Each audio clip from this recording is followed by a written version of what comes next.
What's up guys, welcome you to one more video with us. आज हम लोग agriculture का सेकंड वीडियो कर रहे हैं।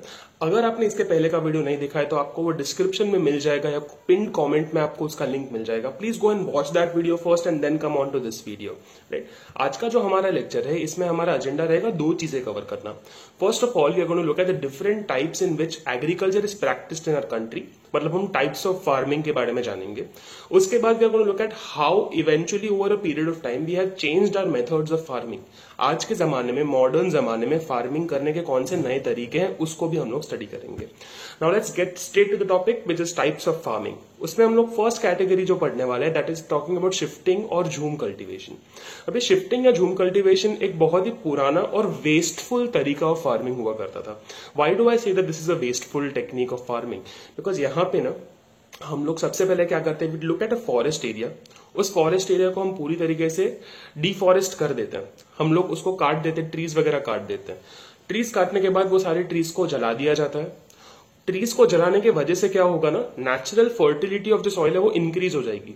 क्यों? क्योंकि ये जो ट्रीज हमने जलाए ये किस तरीके का मैटर है, it is a biodegradable matter. ये बायोडिग्रेडेबल मैटर जब जल जाएगा तो उसके नीचे की जो सॉइल है वो ज्यादा फर्टाइल हो जाएगी। तो natural fertility of the soil है ना वो इंक्रीज हो जाने वाली है। ठीक है, अब ये जो तरीके का प्रैक्टिस था ये नोमैडिक ट्राइब्स प्रैक्टिस करते थे। नोमैडिक ट्राइब्स कौन होते हैं? जो एक जगह से दूसरी जगह घूमते रहते हैं।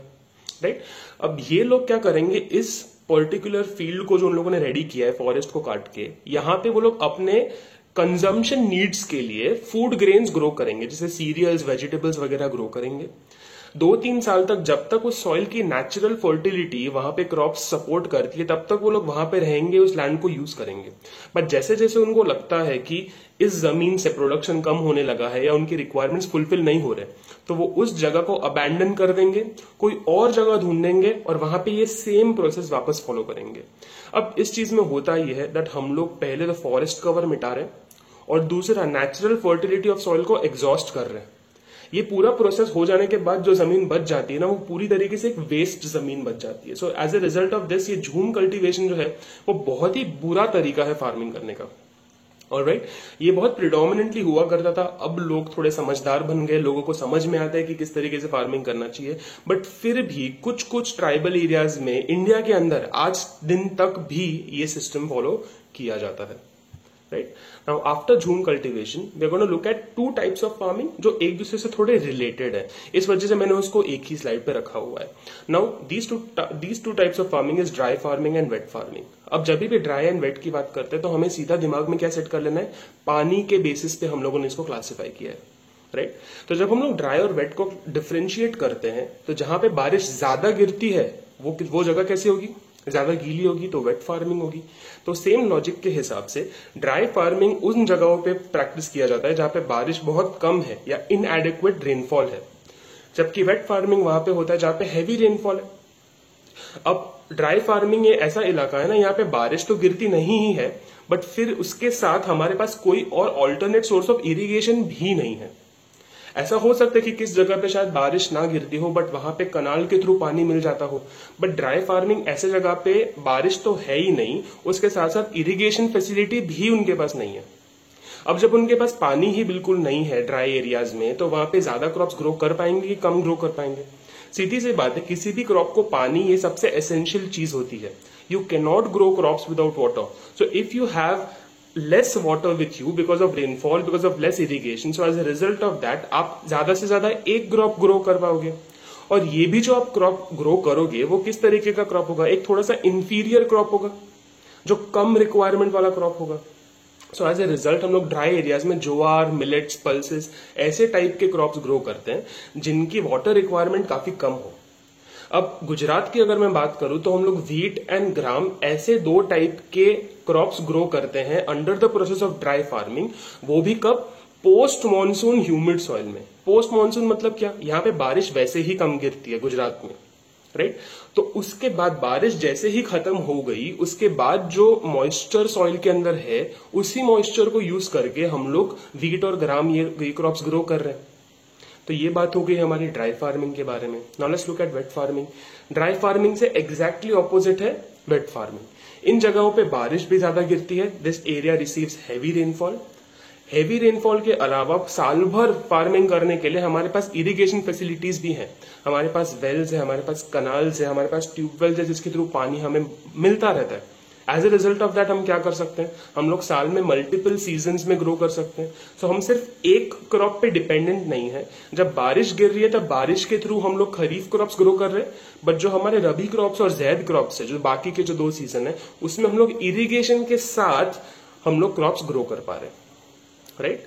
नाउ यहाँ पे बिकॉज पानी का कोई रिक्वायरमेंट नहीं है, हम लोग कमर्शियली यूजफुल क्रॉप्स ग्रो कर सकते हैं, जैसे paddy which is the raw form of rice, sugar cane, cotton, wheat, vegetables वगैरह, राइट। अब आप मुझसे पूछोगे कि सर यहाँ पे व्हीट आपने मुझे बोला है कि व्हीट तो वेट फार्मिंग में आता है, बट ड्राई में गुजरात के अंदर भी एग्जाम्पल दिया है कि व्हीट ग्रो करते हैं। यस, बट व्हीट के अंदर भी अलग अलग वेराइटी होती है।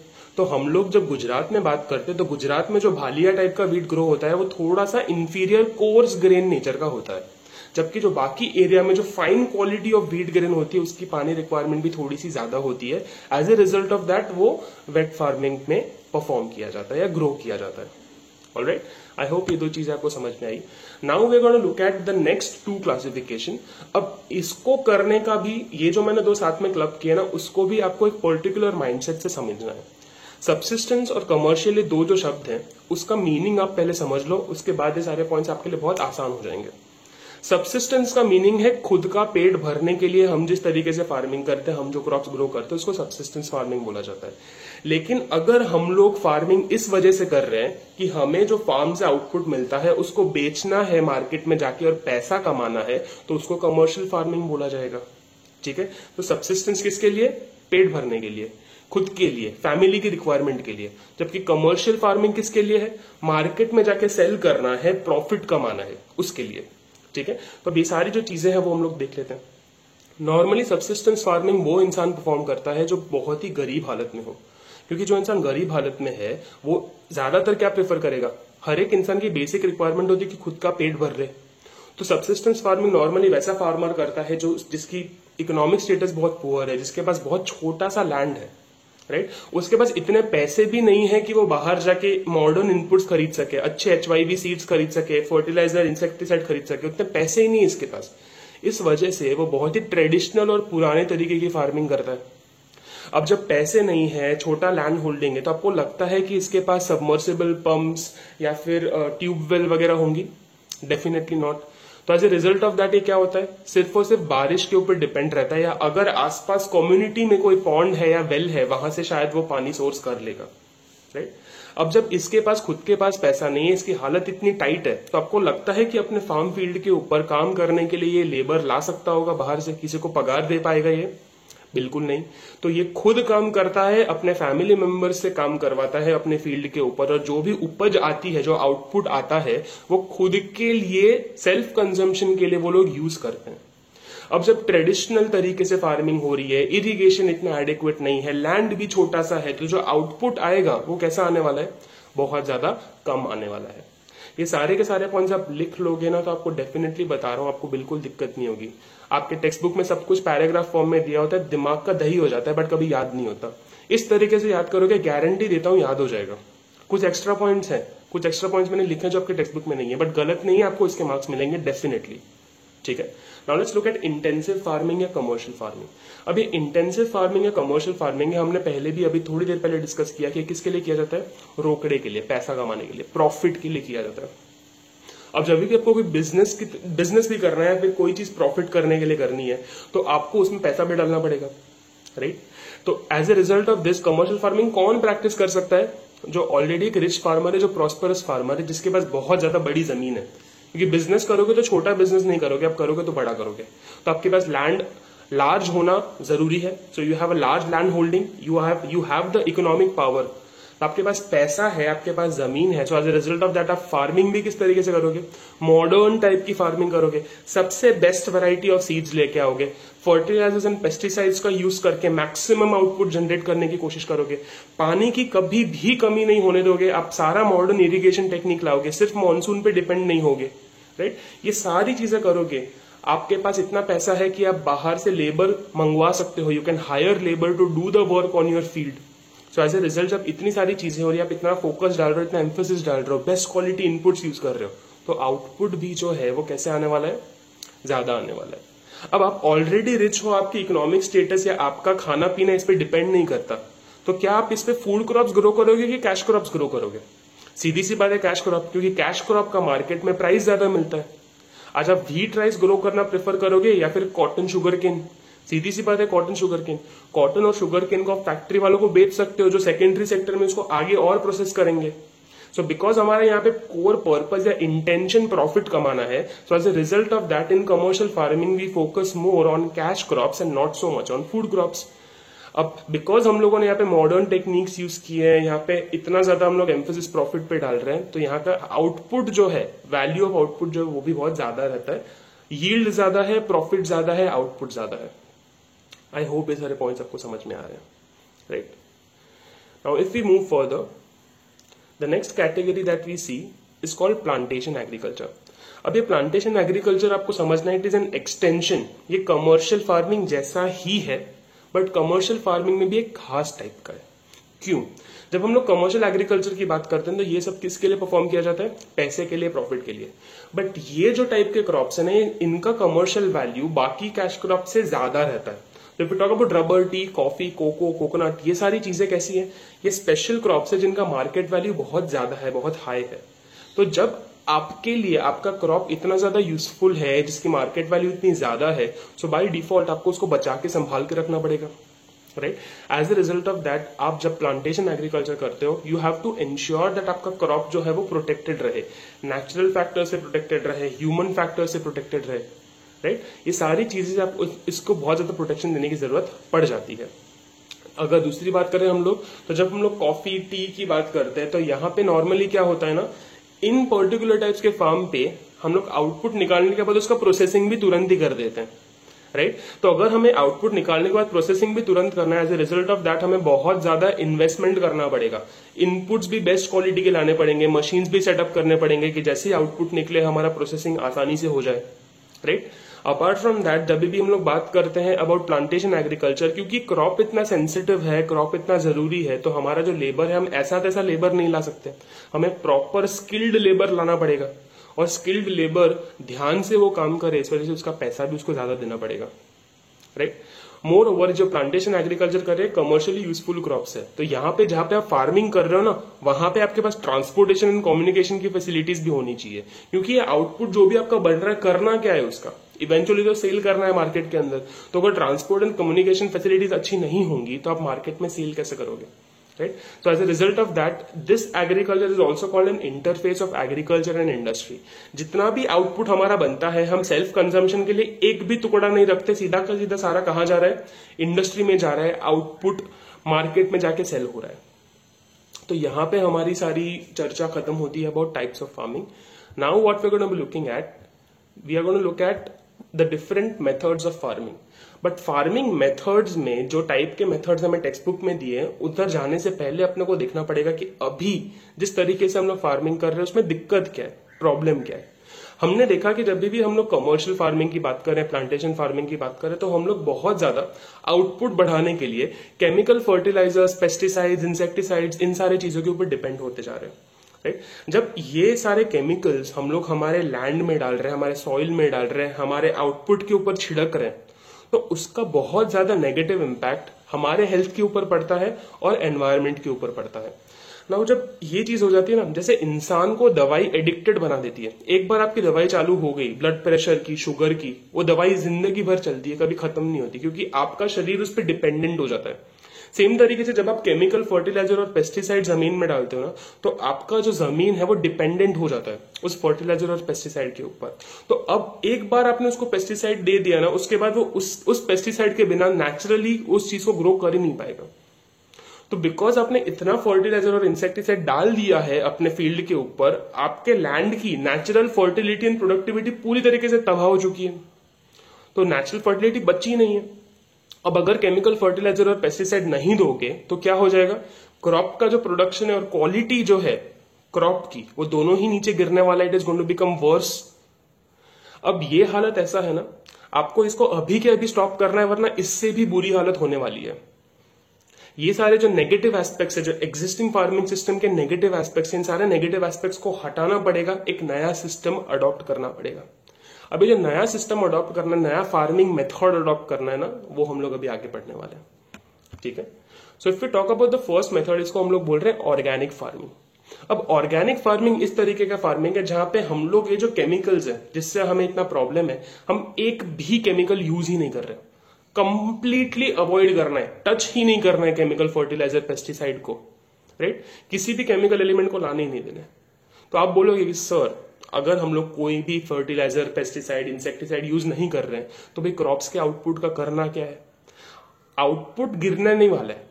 हम लोग क्या करने वाले हैं, जो हमारे केमिकल फर्टिलाइजर और पेस्टिसाइड थे उसको यूज करने के जगह पे हम लोग उनके सब्स्टिट्यूट्स ढूंढेंगे जो इतने ज्यादा खराब नहीं है।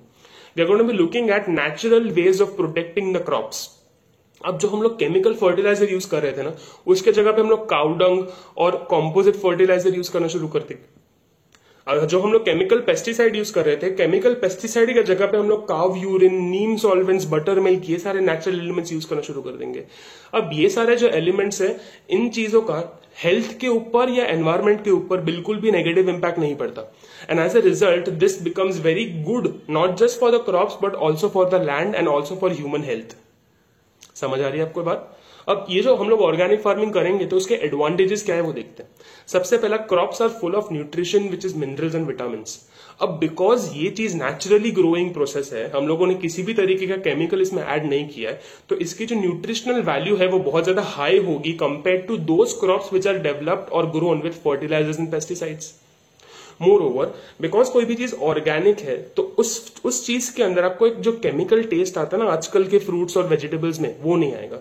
ये जितने भी ऑर्गेनिकली ग्रोन क्रॉप्स होते हैं, फ्रूट्स, वेजिटेबल्स होते हैं, उन सब के अंदर एक नेचुरल स्वीटनेस, नेचुरल फ्रेग्रेंस अंदर एग्जिस्ट करती है, ठीक है।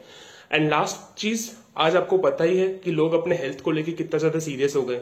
तो जब आप किसी को बोलोगे कि भाई ये जो चीज हमने बनाई है वो 100% ऑर्गेनिक है, सो बाय डिफॉल्ट आपको क्या मिलेगा? मार्केट में उसका ज्यादा प्राइस मिलेगा। आप उनको बोल सकते हो कि नहीं, इस चीज को करने में हम लोगों ने ज्यादा मेहनत ली है। कोई भी चीज जो हेल्थ के लिए अच्छी होती है उसका प्राइस बाय डिफॉल्ट ज्यादा मिलता है, एंड ये सब मेहनत करने का आपको बहुत ज्यादा अच्छा रिटर्न भी मिलेगा, right. Now let's look at the next method which talks about sustainable farming. अब ये जो वर्ड है ना सस्टेनेबल, ये हम लोग पहले भी पढ़ चुके हैं, राइट। सस्टेनेबल डेवलपमेंट में हमने पढ़ा। सस्टेनेबल का मीनिंग क्या है? सस्टेनेबल का मीनिंग यही है कि आप अभी के नीड्स कॉम्प्रोमाइज मत करो, but at the same time जब आपके पास ऑप्शन है तो और चीजें यूज करो जो इतना हार्म ना करे। अब ये ऑर्गेनिक फार्मिंग जितना स्ट्रिक्ट नहीं है। ऑर्गेनिक फार्मिंग में हमने क्या बोला था, किसी भी केमिकल को छूना ही नहीं है। बट सस्टेनेबल फार्मिंग में हम लोग ये बोल रहे हैं कि अगर आपको केमिकल यूज करना है ना तो सिर्फ तब करिए जब बहुत ज्यादा जरूरी है। उसके अलावा try to avoid as much as possible, जितना हो सके उससे दूर रहिए, राइट।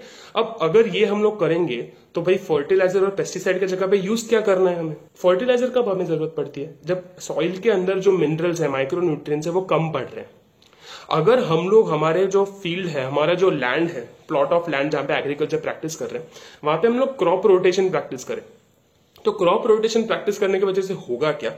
एक क्रॉप की अपनी यूनिक रिक्वायरमेंट्स होती है और दूसरे क्रॉप की अलग रिक्वायरमेंट्स होती है। अगर हम लोग ये दो क्रॉप्स अलग अलग तरीके से ग्रो करेंगे हमारे लैंड के ऊपर, तो एक टाइम पे सारे न्यूट्रिएंट्स चले नहीं जाएंगे। तो सपोज हम लोगों ने डिसाइड किया कि हम लोग व्हीट ग्रो कर रहे हैं और दूसरी जगह पे हम लोग पीस ग्रो कर रहे हैं, राइट, मटर। तो अगर हम लोगों ने व्हीट और मटर साथ में हमने ग्रो करना है एक पीस ऑफ लैंड के ऊपर, तो व्हीट को जो रिक्वायरमेंट है वो अलग है, पीस को जो रिक्वायरमेंट है वो अलग है। तो जब हम लोग व्हीट ग्रो कर रहे हैं तो पीस को जो चाहिए वो बचा रहेगा सॉइल के अंदर, और जब पीस ग्रो कर रहे हैं तो व्हीट को जो चाहिए वो वापस आने का चांस मिलेगा। तो नेचुरल फर्टिलिटी जो है उसका बैलेंस मेंटेन रहता है।